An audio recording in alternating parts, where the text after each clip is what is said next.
지난 시간에 이어서 오늘은 아가서 두 번째 시간 나가도록 하겠습니다. 아가서 2장을 보겠습니다.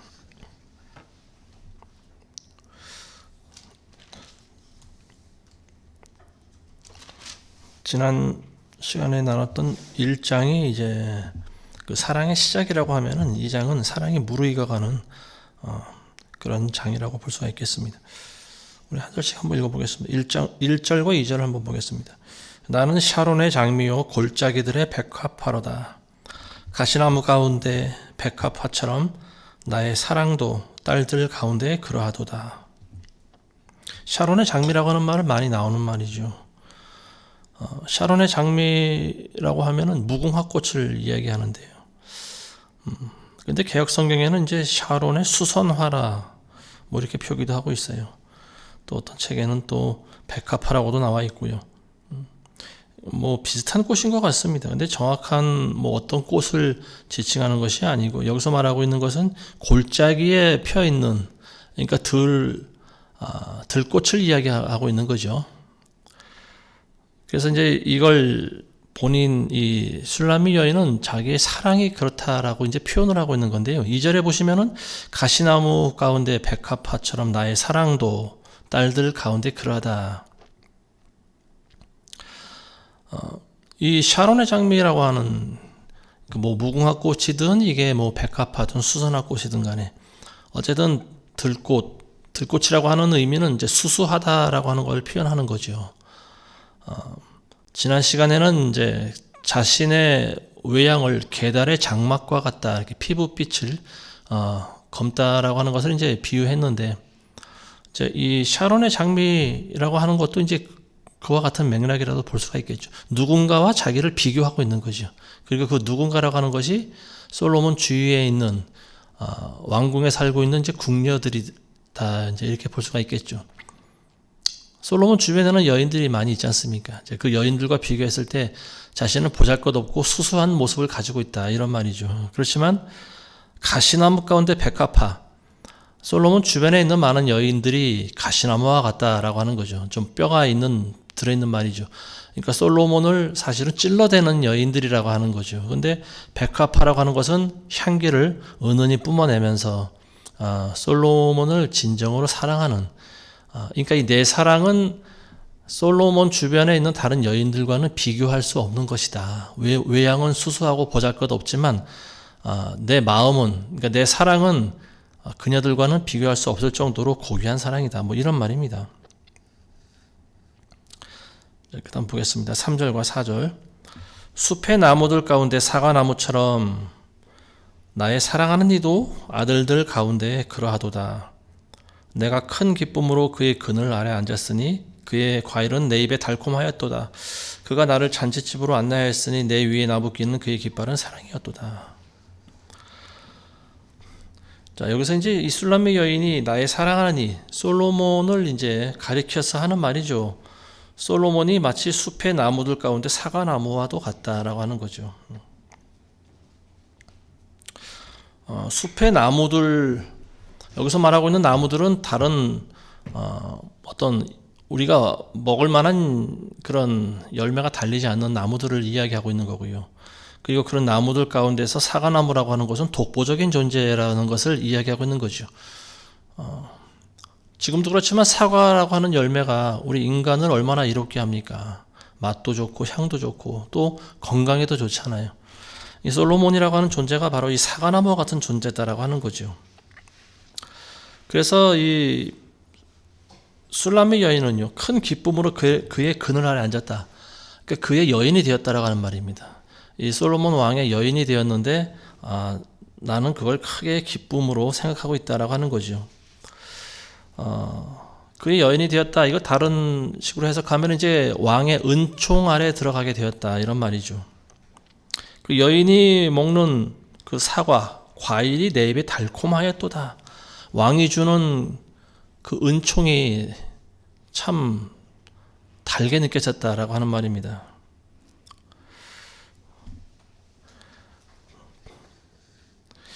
이 술라미 여인이 왕으로부터 받아먹은 그 왕이 주는 과일, 이 과일이 조금 더 이제 우리가 깊게 생각해 보면은 앞으로 하나님께서 우리에게 주실 영적인 생명이다 이렇게 생각할 수도 있고요. 기주록에 보면은 생명나무 열매가 열리는 것을 우리가 보지 않습니까? 생명나무라고도 볼 수가 있는 거죠. 왕의 은총을 받은 사람들은 생명나무 열매를 먹게 돼 있는 거죠. 여기서 술람의 여인이 바로 그런 여인이라고 하는 거죠. 자, 4절에 보시면 그가 나를 잔치집으로 안내하였으니, 자, 성경에서 잔치집이라고 하는 것은 이제 주로 천국에 대한 모형으로 비유를 하고 있죠. 근데 잔치집에 내 위에 나부끼는 그의 깃발, 잔치집에 깃발이 나부낀다. 성경에서 깃발이라고 하는 것은 어디서 주로 사용될까요? 깃발은 이제 전쟁터에서 많이 보여지고 있는 그 장면인데요. 출애굽기에도 보면은 여호와 니시라고 하는 이름이 나오지 않습니까? 니시가 하나님은 나의 깃발이다라고 하는 말인데요. 깃발이라고 하는 것은 전쟁 중에 능하신 하나님이다라고 하는 그런 의미를 가지고 있죠. 잔치 자리에서 깃발이 휘날리고 있다라고 하는 것은 만왕의 왕 만주의 주라고 하는 것을 이제 상징적으로 보여주고 있는 말씀이고, 그리고 아직은 전쟁이 끝나지 않은 전쟁 중이다라는 그런 의미로도 우리가 볼 수가 있겠죠. 시편 23편에 보시면은 주께서 내 원수의 목전에서 상을 차려주시고 기름을 내 머리에 부으셨으니 내 잔이 넘치나이다. 원수의 목전에서 내 앞에 상을 차려주셨다라고 하는 말입니다. 그러니까 술람의 여인이 지금 들어가 있는 잔치 자리가 바로 그러한 자리라고 하는 거죠. 깃발 아래 왕이 주는 열매를 먹고 나는 큰 기쁨으로 앉아있다, 이런 말이죠. 자, 5절에서 7절 보겠습니다. 포도주 병으로 나에게 힘을 돋우고 사과로 나를 위로해 주소서. 내가 사랑으로 병이 났나이다. 그의 왼손이 내 머리 아래에 있고 그의 오른손이 나를 깨웠는도다. 오 너희 예루살렘의 딸들아, 내가 노루들과 들의 암사슴들로 너희에게 부탁하노니 그가 원하기까지는 내 사랑을 흔들지도 말고 깨우지도 말라.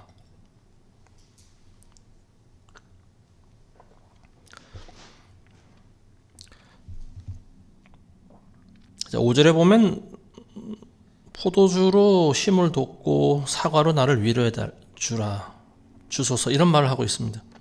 자, 이게 이 여인이 병이 났다라고 하는 그런 의미로도 들리지만은 여기서 말하고 있는 건 이제 왕을 그만큼 사랑하고 있다라고 하는 말이죠. 참 병 중에서 고치기 힘든 병이 뭐냐면은 상사병이라고 하는 게 있습니다. 상사병. 누군가를 사랑할 때 사랑병이라고도 하는데요. 근데 그 사랑이 이루어지지 않을 때 혼자만 속을 애태우는, 우리나라 옛날 고전 그 민담을 보면은요, 뭐 총각이 어느 처녀를 짝사랑했는데 그 이루어지지 않을 경우에 뭐 목숨을 끊든지 아니면 상사병이 걸리면 이제 시름시름 앓다가 죽는다고 하는데, 어찌 보면 굉장히 무서운 병이죠, 상사병이라고 하는 게. 그래서 총각이 장가들지 못하고 죽은 귀신을 몽달 귀신이다, 뭐 이렇게 우리 할머니들이 이야기하고 있는데, 이 남자뿐만이 아니고 여자들도 마찬가지죠. 어느 대상을 너무 사랑하게 될 때 병이 나는 듯한 그런 마음이 생긴다라고 하는 거죠. 그래서 먹지 않아도 배가 부르는 거예요. 그래서 이 포도주도 좀 마시고 사과 열매도 맺고 좀 먹고 그래야 힘을 얻을 텐데, 이 여인은 먹지 않아도 사랑하는 사람 앞에 있으면은 안 먹어도 될 것만 같은 그런 상태가 되는 거죠. 누군가를 우리가 사랑한다라고 하면은 그 사랑이 배고픔도 있게 하지 않습니까? 나는 당신을 정말로 사랑합니다. 내 목숨보다 더 사랑합니다. 자, 그리고 이제 음식점에 가서 밥을 먹는데 사랑하는 상대는 쳐다보지도 않고 음식에만 열중해서 그냥 개걸 들린 것처럼 허겁지겁 막 먹는다 그러면은 앞에 앉은 상대방이 그걸 보고 어떤 생각을 할까요? 이 사람은 나를 정말로 사랑하는 게 맞는가? 음식을 사랑하는 건가? 뭐 그런 생각하지 않겠습니까? 정말로 사랑하면은 사실은 음식보다는 앞에 있는 사람에게 더 집중하게 돼 있죠. 저희 집사람이 예전에 그래요. 저를 만나서 이제 데이트할 때 처음 만났는데 이 설교 끝나고 또 혼낼 거 아닌가 모르겠네.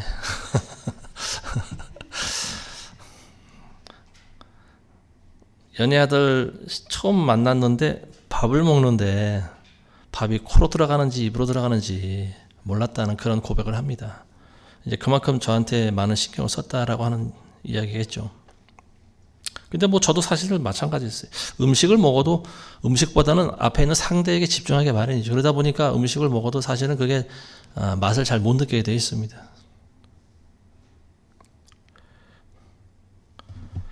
자, 6절을 한번 보겠습니다. 6절 말씀은요. 그의 왼손이 내 머리 아래에 있고 그의 오른손이 나를 껴안는다. 그러니까 한 손으로 여인의 머리를 받쳐주고 오른손으로 그 이제 여인을 껴안고 있는 모습이죠. 자, 이게 남녀간의 이제 사랑의 행위를 보여주고 있는 건데요. 영적으로 보면은 이제 그리스도께서 우리 교회를 이렇게 끔찍이 사랑하고 계신다라고 하는 것을 이제 해석할 수 있는 거죠. 항상 교회를 사랑하고 돌보시고 그리고 보호하고 계신다라고 하는 겁니다. 자, 7절에 보시면은 너희 예루살렘의 딸들아 내가 노루들과 들의 암사슴들로 너에게 부탁하노니 그가 원하기까지는 내 사랑을 흔들지도 말고 깨우지도 마라. 그래서 이제 둘이 한 침상에서 잠이 들었는데 여인이 눈을 뜨죠. 여인은 아마도 잠을 자지 못했을 것 같아요. 왜냐하면 사랑하는 사람과 조금이라도 같이 있는 그 시간을 누리기 위해서 아마 잠을 안 자고 깨어서 그 왕의 얼굴을 계속 쳐다보고 있었을 것이라고 보여집니다. 그리고 이제 왕이 곤히 잠이 들었는데 누가 와서 이 왕을 깨우는 것을 이 여인은 굉장히 좀 두려워했던 것 같아요. 왜냐하면 왕이 단잠을 자기를 원했고 그리고 왕이 자는 그 시간 동안 자기는 그 누구의 어떤 그 구애도 받지 않고 왕의 얼굴을 마음껏 쳐다볼 수 있기 때문에 그렇습니다. 자, 그래서 노루와 암사슴으로 부탁한다 이런 말을 하고 있지 않습니까? 그러니까 이 노루와 들의 암사슴이라고 하는 동물들은 굉장히 좀 겁이 많은 동물들이죠. 예민하고 그리고 또 누가 자기를 잡아먹을까봐 다른 짐승으로부터 이제 공격을 받기 전에 항상 도망갈 준비를 하고 있는 그런 짐승들 아니겠습니까? 그러니까 이런 노루나 암사슴이나 이런 짐승들은 굉장히 뭐랄까요, 소란한 한 곳에서는 잘 있지 못하고 보면은 항상 고요하고 조용한 그런 곳을 좋아합니다. 그러니까 이제 이런 노루나 암사슴들로 부탁한다라고 하는 것은 조그만 소리도 내지 말아달라고 하는 말입니다. 왕이 깰까봐. 8절과 9절 보겠습니다. 내 사랑하는 이의 목소리로다 보라 그가 산들 위로 뛰며 작은 산들 위로 가볍게 뛰며 오는도다. 나의 사랑하는 이는 노루나 어린 사슴 같나니 보라 그가 우리의 벽 뒤에 서서 창문으로 들여다보며 창살을 통해 몸을 내보이는도다. 내 사랑하는 이의 목소리로다. 왕의 음성을 듣는 거죠. 여인이. 그가 산들 위로 뛰며 작은 산들 위로 가볍게 뛰어오는도다. 왕이 실제로 이렇게 노루처럼 막 뛰어왔을까요? 그렇진 않았겠죠. 이거는 이제 여인이 생각을 할 때 왕이 오는 것이 마치 노루처럼 빨리 내게 온다라고 하는 말입니다. 그리고 빨리 왔으면 좋겠다라고 하는 어떤 본인의 희망사항이라고도 볼 수가 있겠죠. 그래서 여기서도 보면 노루나 어린 사슴에다 이제 왕을 비유하고 있는데요. 왜 왕이라고 하는 존재는 뭐 사자나 호랑이 뭐 이런 용맹한 짐승에 비교해야 더 좀 타당해 보이는데 왜 노루나 사슴에 비유를 했을까?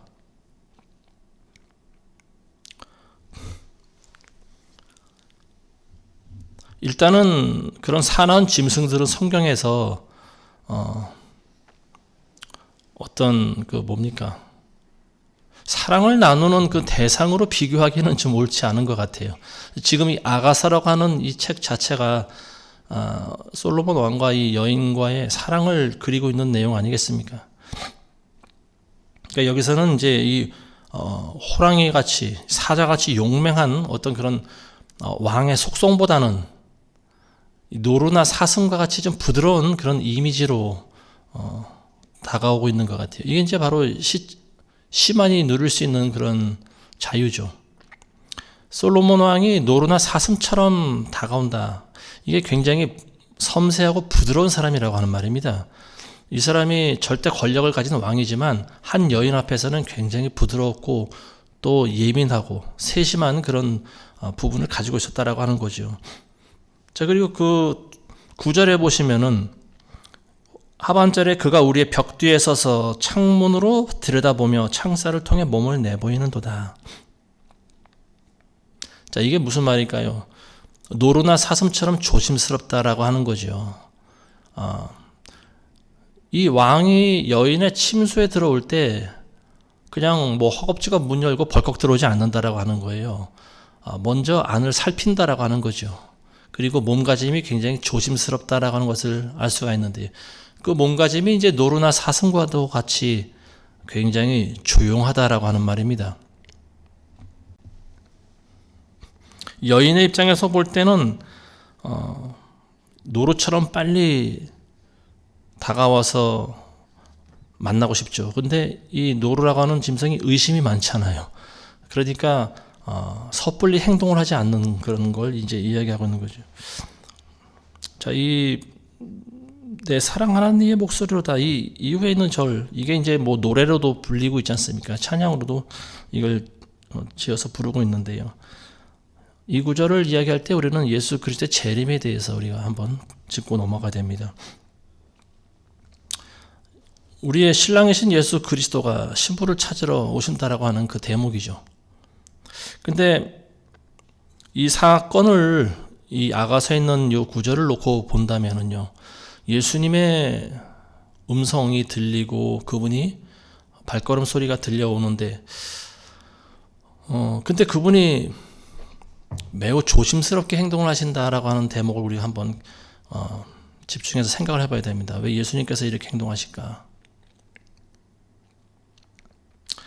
이 노루가 먼저 방 안에 누가 있는가 살펴보는 거죠. 의심이 많은 동물들이 하는 거죠. 누가 나를 잡으러 오는 게 아닐까. 여기서는 노루를 기다리고 있는 여인이죠. 그죠? 왕을 기다리고 있는 여인이 나 말고 다른 사람을 기다리고 있지 않을까. 뭐 이렇게 해석을 해볼 수가 있는 거죠. 그래서 창살 틈으로 자신의 모습을 보이면서 안을 조심스럽게 들여다보는 그 내용을 그리고 있는데요. 이 여인의 입장에서 보면은 왜 저분이 빨리 들어오지 않고 창문 밖에서 이렇게 안을 유심히 주시하고 있을까? 그러니까 여인은 한시라도 빨리 만나고 싶은 마음뿐이고, 그리고 왕의 행동은 그에 비교해서 답답할 정도로 굉장히 조심스럽다라고 하는 말입니다. 예수 그리스도의 눈이 불꽃과도 같다. 성경이 그렇게 말씀하고 있지 않습니까? 여기서 안을 예의주시하고 있는 노루의 눈이 바로 불꽃과 같은 예수님의 눈이다. 우리는 이렇게 생각을 해야 됩니다. 그래서 예수님께서는 신부의 행동을 각별히 유의하고 주시하고 있는 거예요. 어떻게 살아가고 있는가?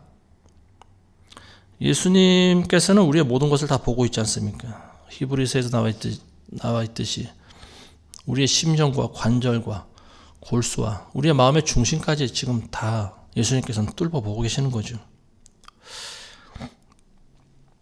이 왕이 여인의 침소를 찾아왔는데, 만일 여인이 자기를 기다리지 않고 옷차림도 그냥 막 아무렇게나 옷을 입고 있고 화장도 하지 않고 심지어는 세수도 안 하고, 그리고 더 나아가서 어떤 다른 남자와 함께 나뒹굴고 있다, 이러면 어떻게 될까요? 밖에서 쳐다보고 있는 왕의 마음이 어떨까요? 아마 다시는 뒤도 돌아보지 않고 다시는 찾아오지 않겠죠. 근데 그 전에 둘 다 아마 어떤 처벌을 받지 않을까요? 왕의 여인들은 왕만 기다려야 되는 그런 책임과 의무가 있는 거죠. 왕 이외에 다른 남자를 보는 것도 사실은 죄가 되는 거예요. 그래서 우리나라도 마찬가지입니다. 어느 나라든지 절대 권력자들은 자기 여인들을 항상 은밀한 곳에 가둬둡니다. 외부에 노출시키질 않아요. 그래서 여기서 이제 그 노루로 비유하고 있는, 노루와 사슴으로 비유하고 있는 솔로몬 왕이 사랑하는 여인을 찾아왔는데, 여인의 입장에서 볼 때는 이게 행동이 굉장히 좀 뭔가 굼떠 보이는 거죠. 근데 이 노루라고 하는 짐승이 굉장히 조심스럽고,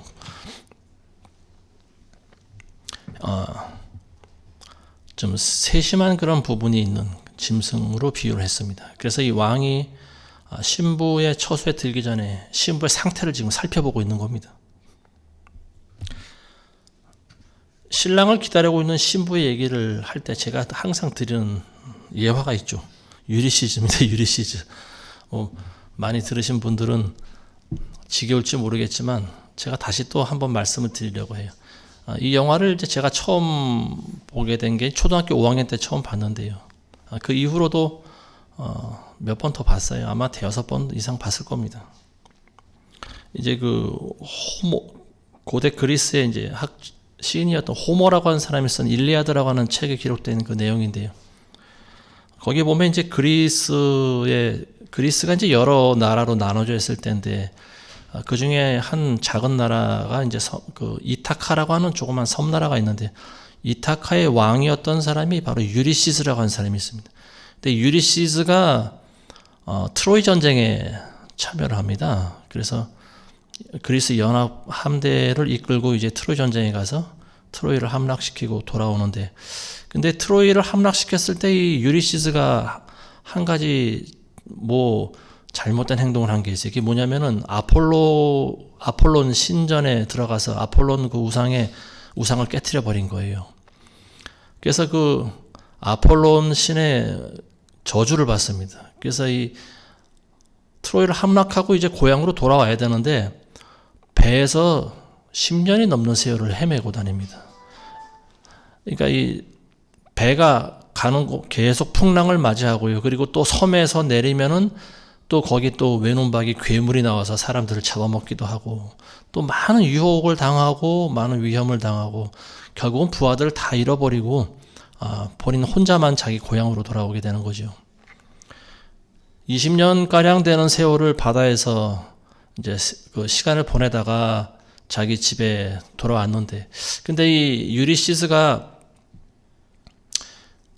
트로이 전쟁을 나갈 당시에는 왕비와 결혼한 지 얼마 되질 않았었던 때예요. 아마 첫 아이를 하나 태어난 갓난아기를 두고 갔나, 아마 그런 것 같습니다. 젊은 왕비를 두고 전쟁을 나간 거예요. 근데 그 어린 아이가 이제 거의 다 커서 청년이 됐습니다. 이 왕비는 전쟁 나간 다음 날부터 바닷가에 나가서 이 왕을 기다립니다. 이제나 저제나 올까. 1년이 지나고 2년이 지나고 3년이 지나고 10년이 지나고, 이 아이가 이제 소년이 됐을 때까지 이 왕은 돌아오지 않는 거예요. 그러니까 이 아폴론 신의 저주를 받아서 바다를 계속 헤매고 있었던 거죠, 이 왕은. 근데 그동안 이 왕궁에서는 어떤 일이 있었는가 하면은, 왕비가 이제 그 밖에 나가서 왕을 기다리고 돌아오면은 이 궁전 안에는 이 유리시스의 친구들이 들어와 있습니다. 그래서 거기서 소 잡아먹고 닭 잡아먹고 잔치를 벌이는 거예요. 술판을 벌이는 거예요, 날마다. 그러면서 그들이 돌아가면서 이 왕비를 괴롭힙니다. 나하고 결혼해달라고 구애를 하는 거예요, 끊임없이. 근데 왕비는 이제 나중에는 그걸 거절할 힘이 없어요. 조그만 나라지만 그 나라에는 왕이 있어야 되고, 그리고 주변에는 많은 사람들이 자꾸만 왕비를 자꾸만 강요를 하는 거죠. 여기서 가장 힘센 사람과 빨리 결혼해라. 근데 이제 그 집안 식구들만이 이제 그걸 반대하고 있는 거였어요. 왕을 그래도 기다려야 된다. 이 아버지를 한 번도 보지 못한 어린 아이였던 이 왕자는 이제 자라서 마음에 분노가 점점 쌓여갑니다. 자기 어머니를 빼앗으려고 하는 이 자기 아버지의 친구들을 보면서 저놈들을 다 죽이고 싶어하는 그런 마음을 가지고 있어요. 근데 아직 다 자라지 않았기 때문에 힘이 부족한 거죠. 자기를 도와줄 사람도 없고. 근데 그 나라에서 어떤 힘께나 쓴다고 하는 이 왕의 친구들이 하여튼 무더기로 와가지고 날마다 술판을 벌이고 왕비한테 자기하고 결혼해달라고. 근데 그 중에 또 강력한 놈이 또 하나 등장을 하는데, 그자가 이제 다른 친구들보다 힘이 가장 셌던 것 같아요. 그래서 적극적으로 왕비한테 가서 나하고 결혼해 달라고 이야기를 합니다. 근데 이 왕비는 마음은 내키지 않지만 지켜야 될 게 있었어요. 이게 뭐냐면은 그 왕국을 지켜야 되지 않겠습니까? 그리고 자기 자식이 있잖아요, 아들. 그러니까 자기 목숨보다 사랑하는 아들을 살려주는 조건으로 해서 그 뒤늦게 나타난 그 도전자, 그러니까 왕의 친구였는지는 잘 모르겠지만 어쨌든 그 뒤늦게 나타난 강력한 그 남자의 구애를 받아들입니다. 그래서 언제 어느 날 결혼을 하자. 그렇지만 당신이 그때 내가 내는 한 가지 문제를 맞춰야 된다. 뭐 그런 조건을 내걸었어요. 그게 뭐 그 당시 행해지고 있었던 지금의 이제 올림픽에서 하는 경기와 같은 그런 힘겨루기 같은 거겠죠. 뭐 레슬링이라든지 활쏘기라든지. 근데 이 남자는 뭐 자기가 당장이라도 왕비를 얻은 것처럼 굉장히 좋아했습니다. 자기를 따라올 사람이 없다라고 하는 그런 자신감에 차 있었죠. 그러니까 날짜는 하루하루 다가오고 왕은 돌아오지 않고 왕비는 날마다 눈물로 지새웠죠. 그리고 며칠만 있으면 이제 내가 다른 사람의 아내가 돼야 되는 그런 상황이었습니다. 자, 근데 이제 반전이 일어나죠. 이 왕이 가까스로 자기 고향에 도착을 합니다. 그래서 왕비를 찾아가는데 여기서 이제 오늘 우리가 이 대목이 그대로 적용이 되는 거예요. 이 사슴이 여인의 침소를 바로 들어오지 않고 이 창살 사이로 안을 살펴보는 것과 같이 유리시스가 자기 왕비를 바로 만나지 않습니다. 그리고 거지 형상을 해요. 거적대기를 뒤집어 쓰고 왕궁에서 일어났던 일들을 낱낱이 탐지를 합니다. 그리고 왕비 앞에도 나가서 거지의 모습으로 그리고 자기가 유리시스의 친구였다라고 하면서 뭐 이야기를 조금 나누고, 근데 이 여인이 거지로 분장한 자기 남편을 알아보지 못하는 거예요.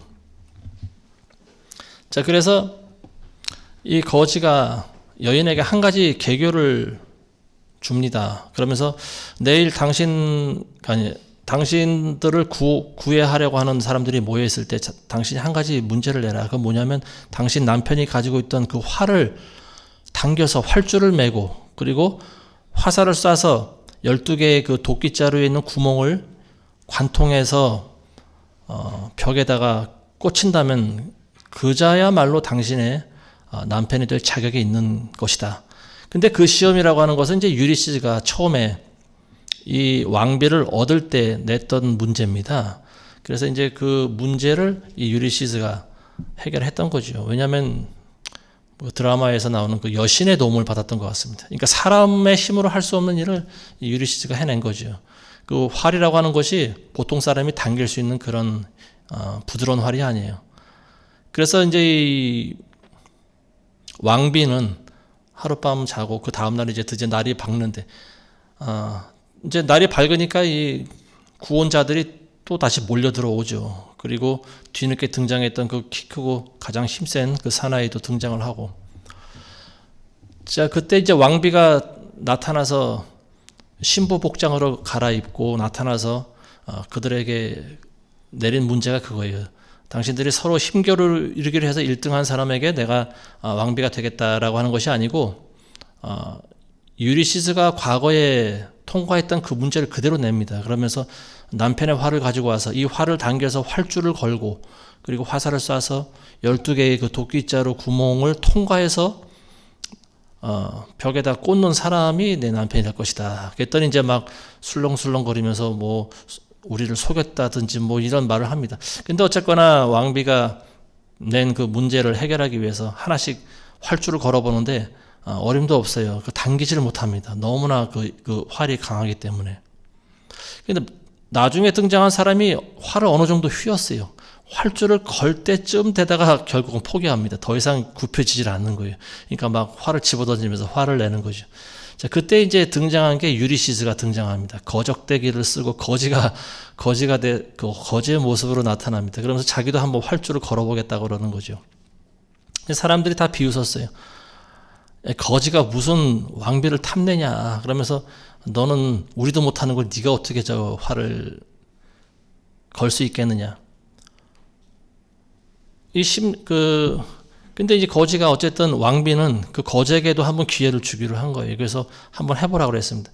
그랬더니 그 거지가 그 활을 딱 잡고 그거를 이렇게 딱 휘어가지고 활줄을 순식간에 걸어버리는 거예요. 그러니까 사람들이 깜짝 놀랐죠. 아니 저 거지가 어떻게 힘이 저렇게 셀까? 놀라고 있을 틈이 없었습니다. 왜냐하면 그 거지의 진면목이 드러났기 때문에 그래요. 그래서 거적대기를 벗어 던지니까 이제 전쟁 떠났던 왕이 나타난 거예요.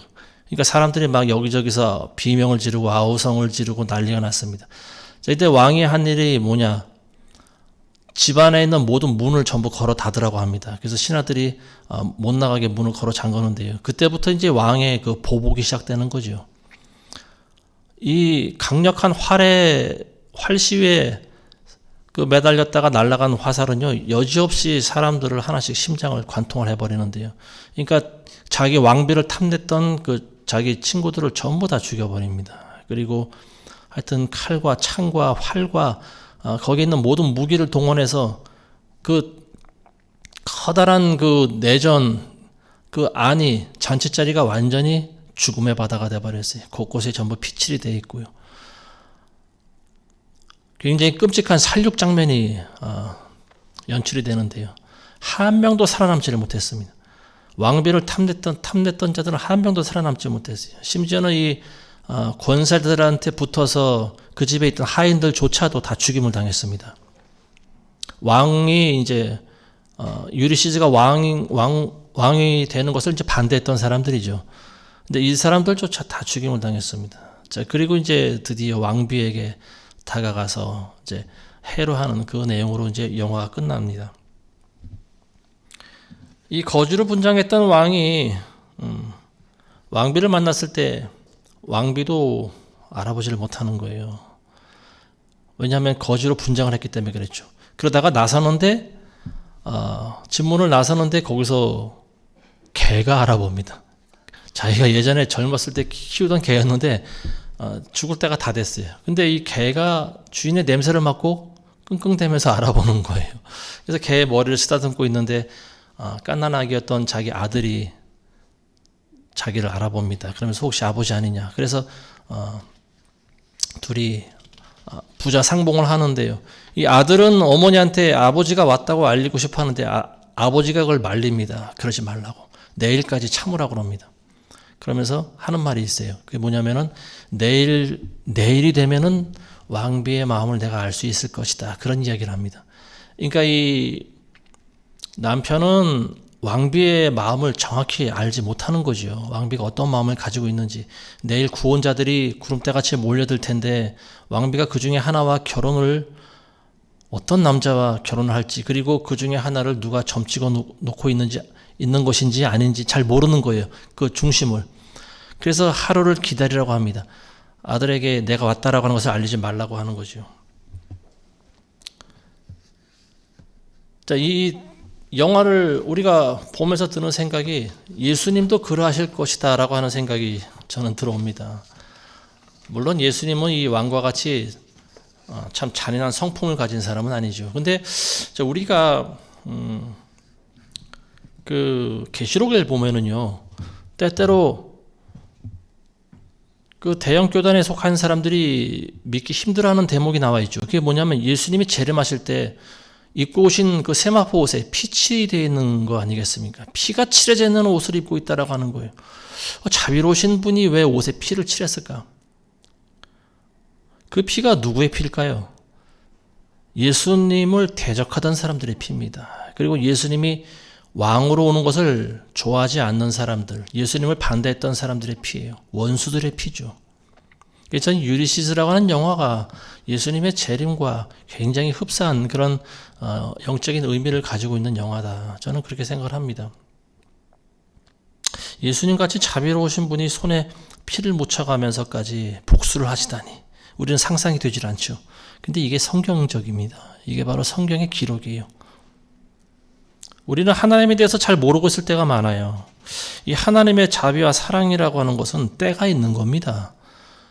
기한이 정해져 있는 거예요. 무한적으로 하나님께서 모든 자들에게 비를 내려주시고 햇빛을 비춰주시는 것이 아니에요.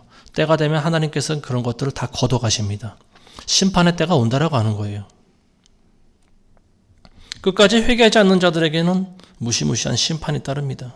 누가복음 19장에 나와 있는 그 어느 귀인이 왕위를 받아오려고 먼 여행을 떠나지 않습니까? 그래서 종들을 불러서 한 문화씩 어떤 종한테는 5문화, 어떤 종한테는 2문화, 어떤 종한테는 1문화 나눠주고 하는데 이게 이제 달란트 비유와 똑같은 내용이죠. 돈의 단위가 좀 다르긴 하지만 그리고 돌아왔을 때 이 5문화와 2문화 가진 종들은 칭찬을 받죠. 근데 1문화 가진 종은 심판을 받습니다. 왜냐하면 그 돈 가지고 아무것도 하지 않았기 때문에 그래요. 땅에 파묻어 두었기 때문에 그렇습니다.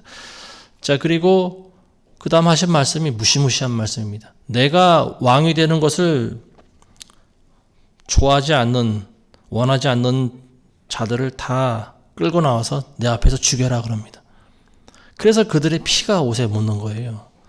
유리시스가 왕위에 올라서 왕비와 행복한 삶을 살기 위해서는 먼저 해야 할 숙제가 있는 거죠. 그게 뭐냐면 대적자들을 처분하는 일입니다.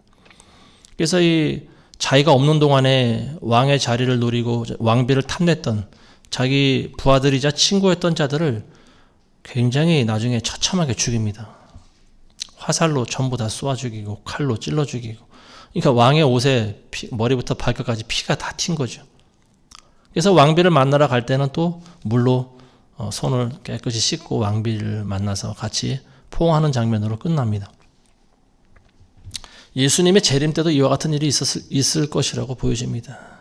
뭐 이거는 여러분들이 생각하실 때 그건 그냥 소설일 뿐이고 영화일 뿐이야. 예수님은 그러실 분이 아니야 라고 생각하는 분들이 있을지도 몰라요.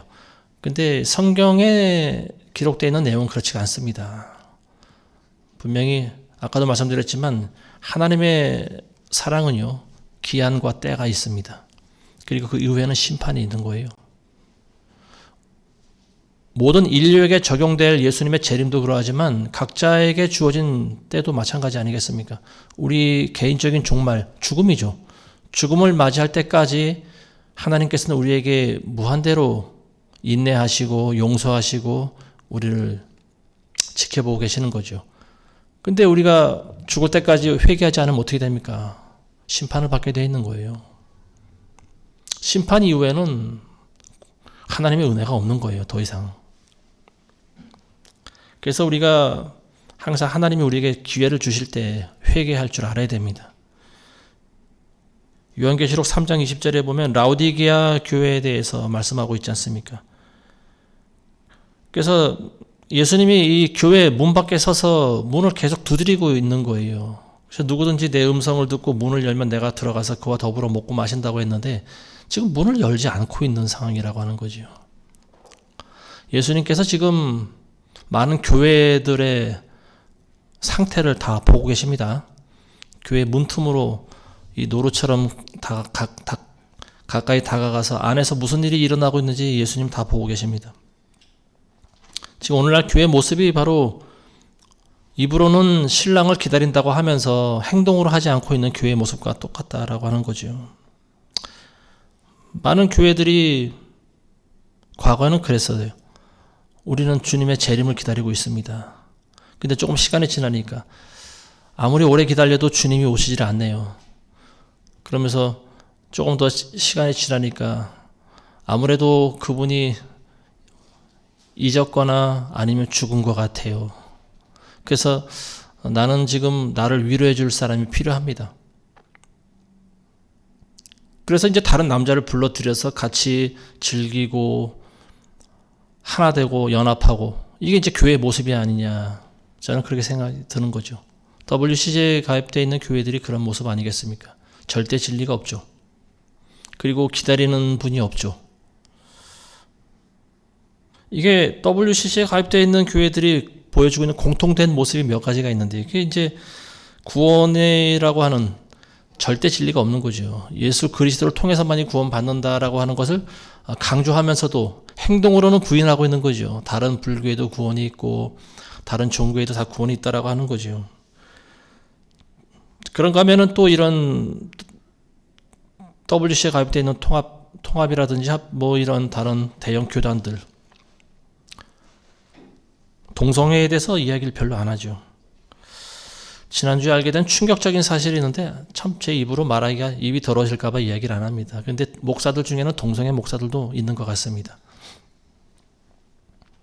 동성애를 지지하는 거죠. 그러니까. 그리고 세 번째 특징이 뭐냐면 북한에 대해서 매우 관대하다라고 하는 거예요. 북한에 있는 주민들을 도와줘야 된다라고 하면서 북한 정권을 도와주고 있는 거죠. 많은 물자와 교회 헌금을 북한으로 보냅니다. 제가 예전에 설교할 때 이 공산주의를 옹호하는 목사들에 대해서 매주 거의 쉬지 않고 말씀을 드렸는데, 이런 목사들은 참 목사가 아니고 북한에서 파견된 간첩들이다. 저는 그런 이야기를 많이 했었습니다. 그리고 이들이 보이는 특징 중에 또 하나는 뭐냐면 구원관이 정확하지 않아요. 뭐 칼빈의 예정론이면 예정론이고 뭐 알미니우스면 알미니우스고 그렇지가 않아요. 짬뽕되어 있는 구원론관을 설교합니다. 그러니까 어떤 사람이 정확하게 구원을 받는 자에 대해서 어떤 그런 구원관이 명확하지가 않아요. 그냥 믿기만 하면 다 구원받는다 라고 얘기를 하면서, 그리고 또 행위적으로 종교 행위를 해야 또 복을 받는다 뭐 이런 이야기도 또 하고 있죠. 번영주의라든지 기복주의, 은사주의 뭐 이런 것들을 전부 지지하죠. 자, 그리고 마지막으로 이들이 보이고 있는 특징 중에 하나가 뭐냐면 그리스도의 재림을 반기지 않는다라고 하는 말입니다. 재림에 대한 설교를 하지 않습니다. 그들이 하고 있는 대부분의 설교가 본인의 행복이죠. 행복한 삶, 성공적인 삶, 뭐 이런 내용. 하나님을 도움으로 해서 내가 행복하게 살아갈 수 있는 그런 설교들. 자, 이런 것들이 이제 대형 교단들이 주로 하고 있는 설교들이죠. WCC가 보여주고 있는 이런 공통된 모습, 이게 과연 신랑이신 예수님의 눈으로 볼 때 이들을 어떻게 평가할 것인가?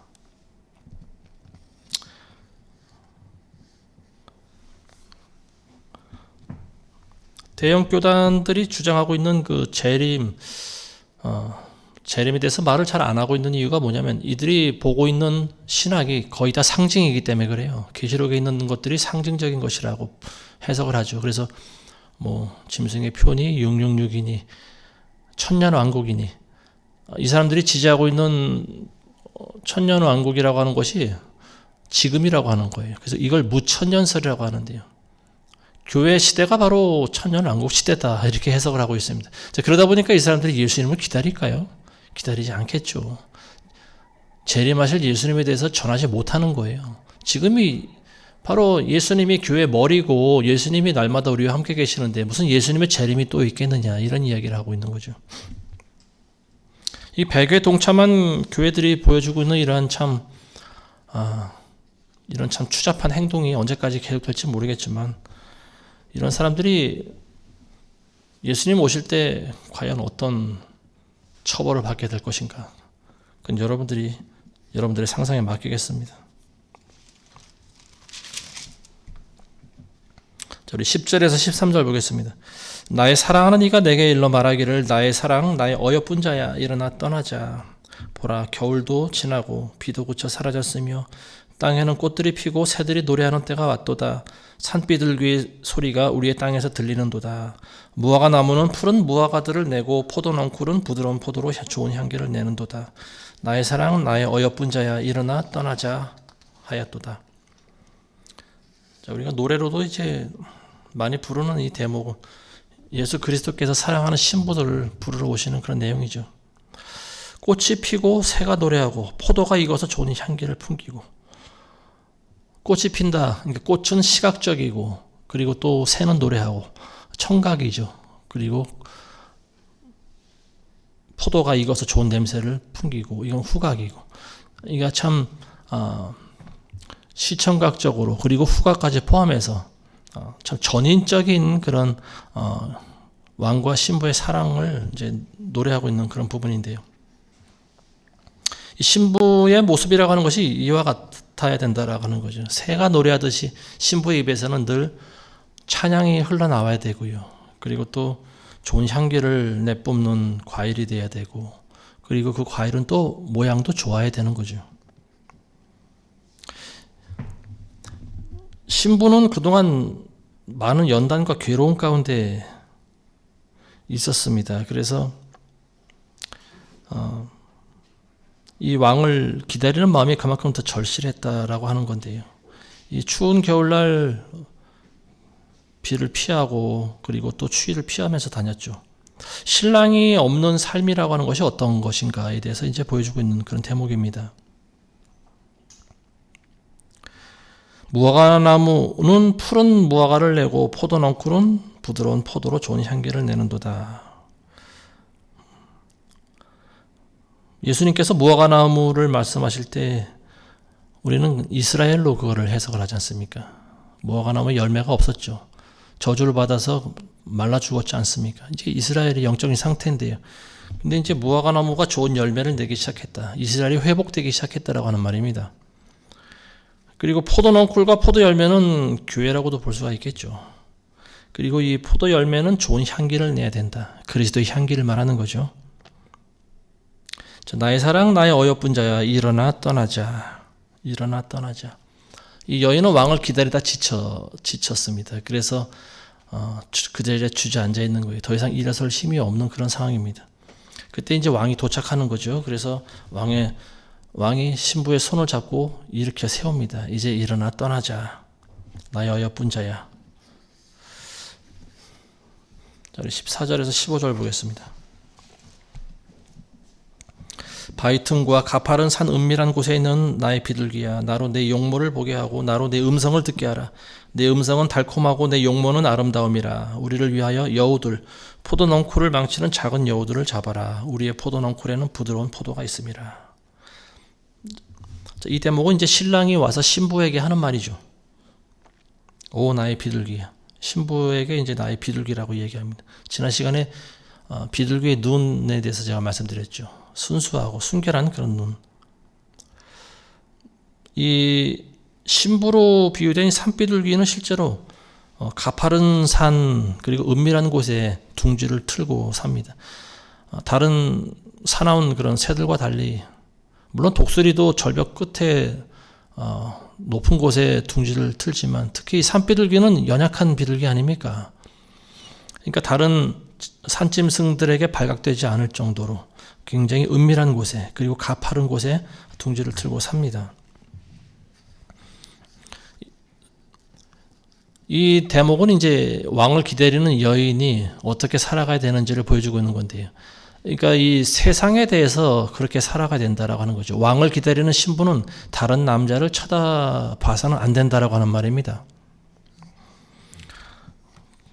그래서 이 왕의 여인은 그 궁궐 깊숙한 곳에 후원을 짓고 거기에 이제 방을 져서 여인들을 이제 기거하게 만드는데 왕 외에는 다른 남자들을 만나지 못하게 합니다. 마태복음 10장 16절에도 보면은 너희는 뱀처럼 지혜롭고 비둘기처럼 순결하라. 신부의 모습이 이제 비둘기와 같이 순결함이 있어야 된다라고 하는 거죠. 그러기 위해서는 세상으로부터 분리되어 있어야 되는 거예요. 세상 속에 살아가다 보면은 결국은 세상 사람들처럼 살아갈 수밖에 없는 거죠. 자, 15절 보겠습니다. 우리를 위해 포도넝쿨을 망치는 작은 여우를 잡으라. 왕이 여인에게 내리는 어떤 당부와 어찌 보면 명령이라도 볼 수가 있겠죠. 이제 이거를 여인이 왕에게 하는 말이다 해석하는 경우도 있지만 사실은 왕이 하는 말이죠. 우리를 위해 포도넝쿨을 망치는 작은 여우를 잡으라. 작은 여우. 우리나라에도 뭐 좀 희귀하긴 하지만 여우가 그래도 조금 아직 남아 있는 것 같습니다. 여우라고 하는 짐승은 예전부터 우리나라에서는 썩 안 좋은 짐승으로 묘사가 됐는데요. 그래서 뭐 여우가 1000년 묵으면은 뭐 꼬리가 9개 달린 뭐 구미호가 된다 뭐 이런 말도 있는데, 이 팔레스타인에서도 여우라고 하는 존재가 썩 그 긍정적인 동물로는 묘사하지 않고 있는 것 같습니다. 이 팔레스타인 여우가 종종 보면은요, 포도원 그 주변에 둥지를 틀고 산다고 합니다. 왜냐하면 포도원에서 나는 그 열매를 갉아먹기 때문에 그래요. 그래서 이 잎이, 봄이 돼서 이제 잎이 나고 싹이 날 때쯤에 여우가 포도원을 망쳐놓는 그런 경우가 많이 있다고 합니다. 그래서 이 포도원 주인은 여우를 먼저 잡아야 돼요. 또 먹기 좋은 포도 열매를 맺기 위해서는 나무가 상하면 안 되는데, 이 여우가 나무 뿌리를 다 갉아먹는 거예요. 그러니까 이 여우를 잡아야 되는 거죠. 자, 이게 무슨 말씀이냐면은 이제 신부에게 있어서 맺어야 될 필수적인 덕목이 열매 아니겠습니까? 열매. 9가지 성령의 열매를 맺어야 되는데 열매를 맺지 못하게 마귀가 방해하고 있는 거죠. 그러니까 마귀를 잡아내라고 하는 거예요. 베드로전서 5장 8절 이하에 보면은요, 정신을 차리고 깨어있으라. 이는 너희 대적 마귀가 울부짖는 사자처럼 산길자를 찾아 두루 다니기 때문이다. 믿음 안에 굳게 서서 그를 대적하라. 이는 세상에 있는 너희 형제들도 동일한 고난을 당하는 줄 알미니라. 마귀를 쫓아내라고 하는 거죠. 포도원을 허물어뜨리는 여우를 잡으라. 넝쿨을 망치는 작은 여우를 잡으라. 이게 영적인 열매를 맺지 못하게 방해하고 있는, 너희 안에 역사하고 있는 그런 악한 마귀를 쫓아내라고 하는 말입니다. 교회 안에도 보면은 이런 여우들이 들어오죠. 정체를 가리고 몰래 숨어 들어오고 있지 않습니까? 신천지라든지 여호와의 증인이라든지 이런 이단들이 교회 안에도 자기 정체를 숨기고 들어오는 경우가 종종 있는데요. 이런 사람들이 들어오면 교회가 어떻게 될까요? 교회가 분열납니다. 분열돼요. 교회를 망치는 거예요. 그런가 하면은 이제 또 이런 이단에는 속하지 않았지만 바리새인들과 같은 사람들도 있죠. 종교주의자들. 겉으로는 거룩하게 보이는 것 같지만 사실은 속 마음은 참 은큼한 이리와 같은 마음을 가지고 있는 사람들이 많이 있습니다. 그리고 믿음이 없는 사람들, 그리고 성령으로 변화가 되지 않은 사람들, 이런 사람들이 교회 안에 들어오면 꼭 탈이 나게 되어 있습니다. 그래서 그런 사람들을 경계하라고 하는 말이죠. 이제 마지막으로 16절과 17절 보겠습니다. 나의 사랑하는 이는 내 것이요 나는 그의 것이니 그가 백합화들 가운데 양떼를 먹이는도다. 날이 밝고 그림자가 사라지면 돌아오소서. 나의 사랑하는 사람이여 당신은 베델 산 위에 누르나 어린 사슴 같나이다.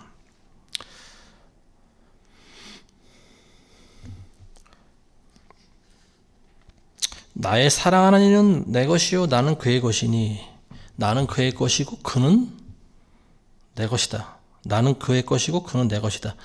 자, 이 말씀이 그 요한복음에 있는 말씀과 굉장히 흡사하지 않습니까? 예수님께서 나는 포도나무여 너희는 가지니 그가 내 안에 내가 그 안에 거하면. 자, 이 말씀과 이제 굉장히 합당한 말씀인데요. 사랑하는 사람들의 관계는 서로를 주장하게 되어 있습니다.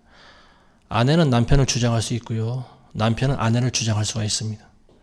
상대방에 대해서 어떤 권리를 주장하지 않으면 사랑하는 관계가 아니에요. 그래서 아내는 남편대로 당신은 내 것이다 이렇게 이야기할 수도 있고요. 남편은 아내대로 당신은 내 것이야 이렇게 이야기를 합니다. 근데 서로에 대해서 이렇게 주장을 하지 않으면 상대방이 좀 서운하게 생각을 하죠. 그죠? 우리는 누군가의 소유가 되기를 원합니다. 그리스도와 신부의 관계도 마찬가지예요. 예수님께서 저와 여러분들은 너는 내 것이라 이렇게 말해주는 것이 좋습니까? 너는 내게 아니다라고 말하는 게 좋습니까? 예수님의 것이 아니다라고 하는 것은 마귀의 것이라고 하는 거예요. 너는 마귀 자식이다라고 하는 말입니다. 이거는 끔찍한 저주의 말이죠. 이 여인은 남편을, 그러니까 신랑을 항상 그리워하고 있는 거예요. 빨리 내게 또 오시옵소서. 날이 밝아서 돌아갔다가 또 일이 끝나면 다시 또 내게로 돌아오소서. 이런 말을 하고 있는 거죠. 그러면서 당신은 베델 산 위에 노루나 어린 사슴 같나이다. 베델 산. 베델이라고 하는 단어가 나오고 있는데 지명이죠. 베델. 예루살렘 주변에 있었던 조그만 동네 이름 아니겠습니까? 베델이라고 하는 것이 이제 하나님의 집이라고 하는 말이죠. 베델 산 위에 누르는 어린 사슴 같나이다. 여기서도 이제 알 수 있듯이 이제 예수님이 교회의 머리가 된다라고 하는 말입니다. 하나님의 집의 주인은 바로 예수 그리스도시다라고 하는 거죠. 이 여인은 빨리 신랑이 왔으면 좋겠다라고 하는 거예요. 그러니까 매일같이 자기를 찾아오고 있지만 계속적으로 신랑을 기다리고 있는 그런 신부의 간절한 마음을 담고 있는 그런 내용입니다.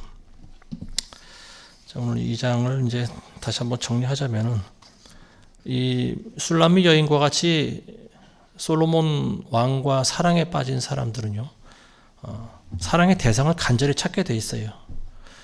우리가 예수님의 사랑을 맛본 사람이라고 하면은 예수님의 사랑을 더 그리워해 맞지 않겠습니까? 그 사랑을 더 찾고 싶은 거예요. 그리고 예수님을 그리워합니다.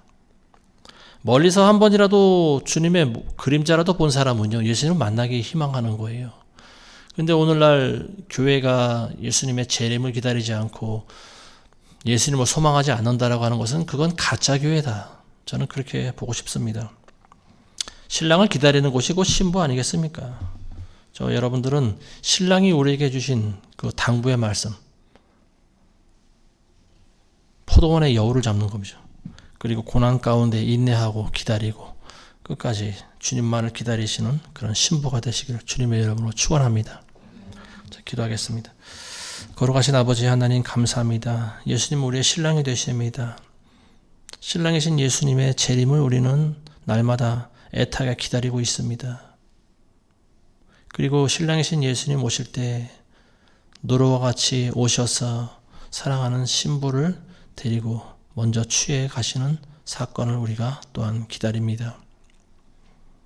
주님 오실 때 우리 모두가 신부로 인정받는 그러한 크리스찬들이 다 되게 도와주시옵소서. 끝까지 환난과 고난 가운데도 그리스도의 재림을 소망하며 기쁨을 잃지 않으며 살아갈 수 있는 우리 모두가 되게 하여 주시옵소서. 예수님의 이름으로 기도합니다.